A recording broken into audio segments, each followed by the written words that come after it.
La tech peut-elle résoudre le problème du gaspillage alimentaire? C'est le thème de notre émission ce mois-ci.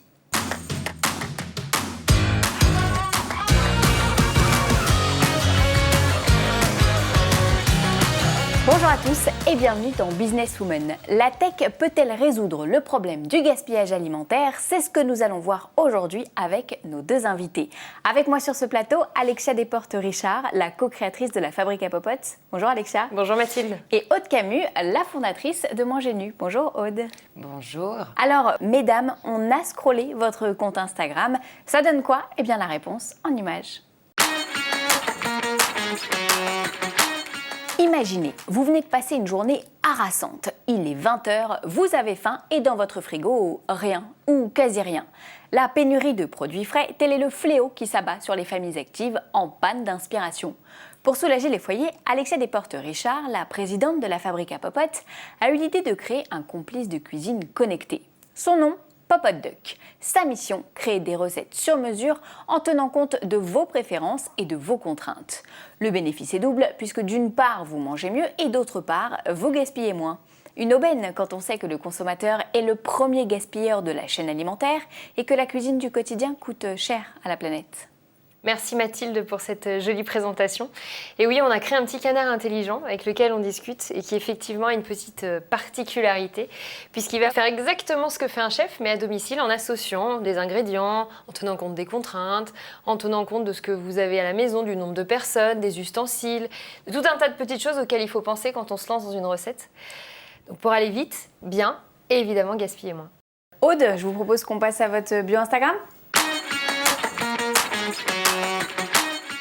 Manger mieux et responsable, tel est le credo d'Aude Camus. Après 7 années passées aux commandes de la filiale chinoise du groupe Legris, où elle gérait 200 personnes, Aude rentre en France avec l'idée de lancer un projet qui a du sens. Avec Mayol Nicolas et Antoine Asfar, ses deux acolytes, elle crée Nu, un frigo connecté à destination des salariés qui permet de se restaurer H24 et encourage aux éco-gestes. Armés de leur badge d'entreprise ou de leur passe Navico, ces 10 salariés prennent un plat. L'étagère du frigo intelligent détecte alors automatiquement ce qui a été retiré. Une fois vide, le contenant peut être restitué dans la partie basse. Zéro déchet donc et une double ambition, changer les modes de consommation vers du mieux manger et éveiller les consciences à l'urgence environnementale. Alors Aude, ces frigos nus, dans combien d'entreprises avez-vous réussi à les implanter aujourd'hui ? D'ici la fin de l'année, on sera environ dans 30 entreprises.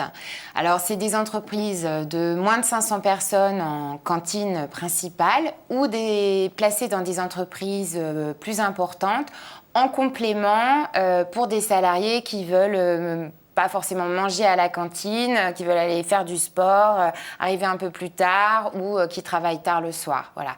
Le principe du frigo, c'est qu'on peut trouver donc des bons plats cuisinés dans des contenants en verre à toute heure de la journée.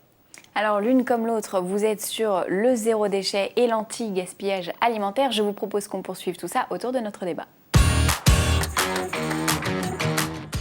Alors on le disait tout à l'heure, les applications, les frigos connectés, les Tupperware, voire même les canards intelligents, c'est plus une utopie, c'est une réalité. Est-ce que les Français sont prêts pour ça aujourd'hui ? Je pense que clairement, sur les 3 dernières années, ça a beaucoup changé. Il y a 3 ans, quand on parlait de zéro déchet, je ne sais pas ce que tu en penses, mais on nous regardait très bizarrement. Clairement, sur les 6 derniers mois, avec tout ce qui s'est passé autour de la planète, je crois que quand on parle à un salarié en entreprise, il est sensible au discours. Très rapidement, il se dit « Ah oui, tiens, si je fais ça, ça sera peut-être un acte du quotidien et je pourrais mettre un peu une petite pièce dans la machine pour faire bouger les choses. » Mais il ne faut pas que ça soit trop contraignant. Et vous, Alexia ? Je suis complètement d'accord. J'ai lu une étude récente d'ailleurs là-dessus qui disait qu'aujourd'hui, les Français n'ont plus peur de manquer de nourriture, mais ils ont peur de mal manger. Alors c'est assez dramatique parce qu'on est en hyper-consommation. En France, en plus, on a une diversité de produits assez phénoménale. Mais du coup, je pense qu'ils ont pris conscience que de manger des tomates en décembre ou de ne pas tenir compte tout simplement de la saisonnalité des produits, ça avait un gros impact environnemental et qu'ils avaient peut-être envie de contribuer, effectivement, sans contrainte à ça. Et c'est vrai que c'est pour ça que c'est intéressant d'essayer de lui faciliter sa visibilité. Et c'est exactement comme ça qu'on a travaillé autour de Popote pour que ça soit simple d'utilisation et simple pour lui, pour penser à toutes ces choses auxquelles on ne pense pas forcément quand on fait une recette. Quand on voit une recette, on voit une tomate, on se dit je vais mettre une tomate, mais on ne se dit pas que peut-être on est en novembre, c'est peut-être pas la bonne saison, etc. Notre rôle, c'est d'utiliser la technologie pour arriver à faciliter la vie et surtout pas faire des leçons de morale. Enfin, le but, c'est pas qu'on explique aux gens comment ils doivent mieux se comporter, mais au contraire, les aider pour qu'ils, justement, eux-mêmes contribuent plus facilement. Mais c'est sûr que si on met au milieu une technologie trop compliquée ou quelque chose de trop compliqué en termes d'utilisation, c'est fini. Est-ce que vous pensez que la technologie éco-responsable peut, à elle seule, peut-être venir à bout du gaspillage alimentaire ? Je ne sais pas si elle viendra à bout, ça c'est une belle question, mais j'ai quand même quelque chose que j'ai lu pareil il n'y a pas très longtemps. C'était vraiment une étude très poussée sur le gaspillage alimentaire qui disait que si on arrivait à éradiquer le gaspillage alimentaire, en 2050, on pourra nourrir 9 milliards de personnes, donc tout le monde. Et ça, c'est une belle revanche. En tout cas, je pense que c'est un objectif commun qu'on a avec Aude. Mais est-ce qu'on va réussir à éradiquer complètement ? Nous, en tout cas, on a un objectif, c'est d'essayer déjà de réduire de moitié le gaspillage alimentaire, ce qui sera déjà un beau défi. Mais je pense que ça doit être une action collective et pas seulement individuelle par start-up ou par individu. Vous êtes d'accord, Aude ? Oui, la tech impact, ce qu'on appelle, facilite ce genre d'usage. Mais l'usage en tant que tel, de penser au gaspillage alimentaire, on n'a pas besoin toujours de la techno pour faire ça. Enfin, c'est le débat techno-usage. Moi, je crois à la conciliation des deux, mais je ne crois pas à la tech 100% pour régler ce fléau. Il y a un effet de mode autour de la tech environnementale. Est-ce que quand on investit là-dedans, quand on ambitionne d'aller dans cet écosystème, c'est plus compliqué auprès des investisseurs ou c'est plus facile justement du fait de cette nouvelle tendance ? Plus compliqué ou plus facile. Le problème, c'est que c'est comme à un moment donné quand il y a eu la folie, c'est encore le cas de l'intelligence artificielle, où tout le monde a parlé d'intelligence artificielle, tout le monde en parlait, mais peu en faisait. Ça ne fait que commencer, on est bien d'accord. Mais le problème, c'est que beaucoup en ont parlé et finalement peu en faisaient. On a le même problème sur l'impact, c'est-à-dire que plein de monde se disent... donc nous, on a le double problème, parce qu'on a l'IA et l'impact. Donc voilà. Mais l'impact, tout le monde veut en faire. Tout le monde a des bonnes intentions, même des grands groupes d'ailleurs, disent voilà, on veut faire des choses à impact. La problématique encore, c'est qu'il y a encore peu d'actions, que ce soit dans le financement, entre autres. Il y a des choses qui naissent. Enfin, moi, j'ai encore vu des fonds, je ne sais pas toi, qui naissent sur ce sujet-là en disant voilà, nous, on veut aussi contribuer en finançant des projets impact. Maintenant, je n'ai pas encore trop vu les résultats, mais je suis curieuse de les voir en tout cas. Oui, ça bouge. Ça bouge, mais ça bouge doucement.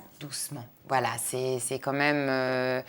à la mode, comme tu disais, de dire qu'on fait de l'impact. Dans la réalité, le monde du financement est quand même poussé par des KPI, des indicateurs très tech de performance et qui ne sont pas forcément alignés avec des gens qui veulent travailler sur du plus long terme.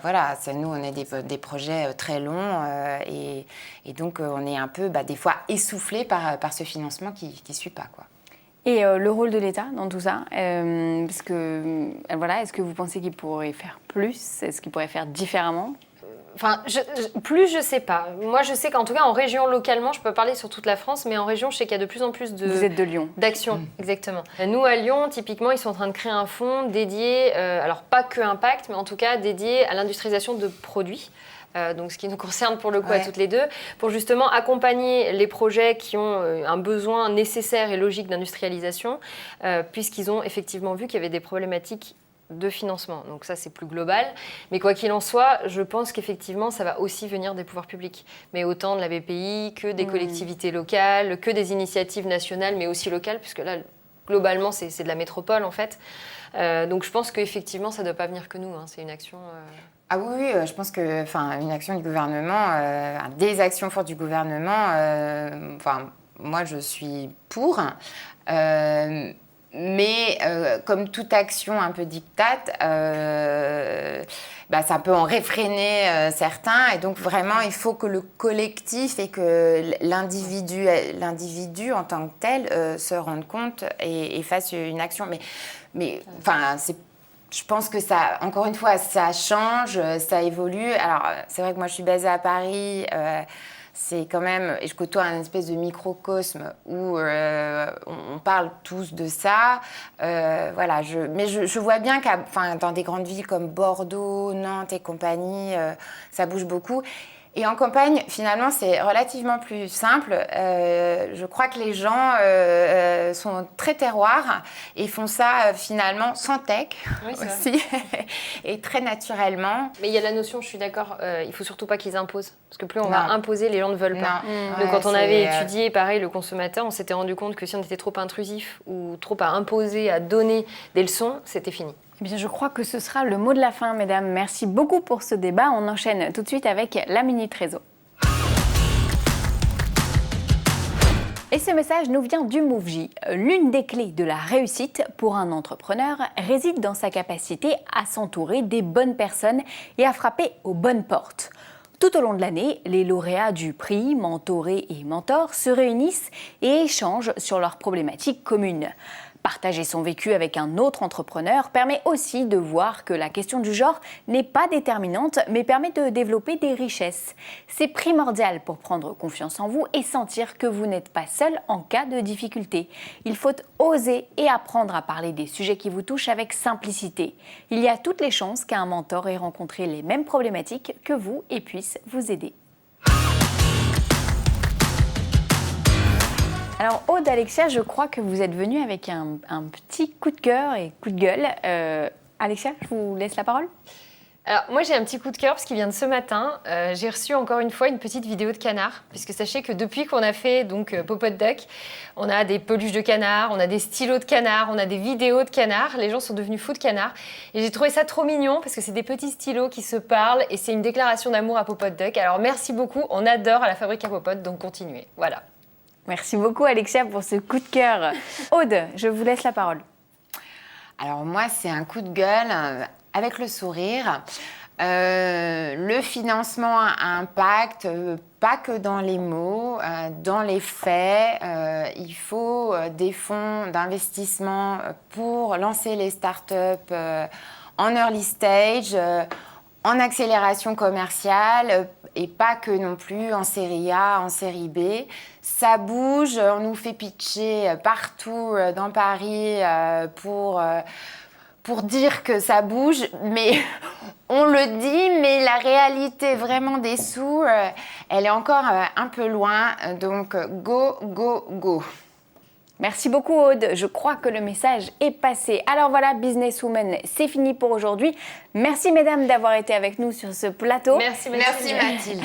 On se retrouve le mois prochain. D'ici là, n'hésitez pas à commenter et partager cette émission disponible sur Facebook et sur YouTube. Merci de nous avoir suivis et à très vite sur le plateau de Businesswoman.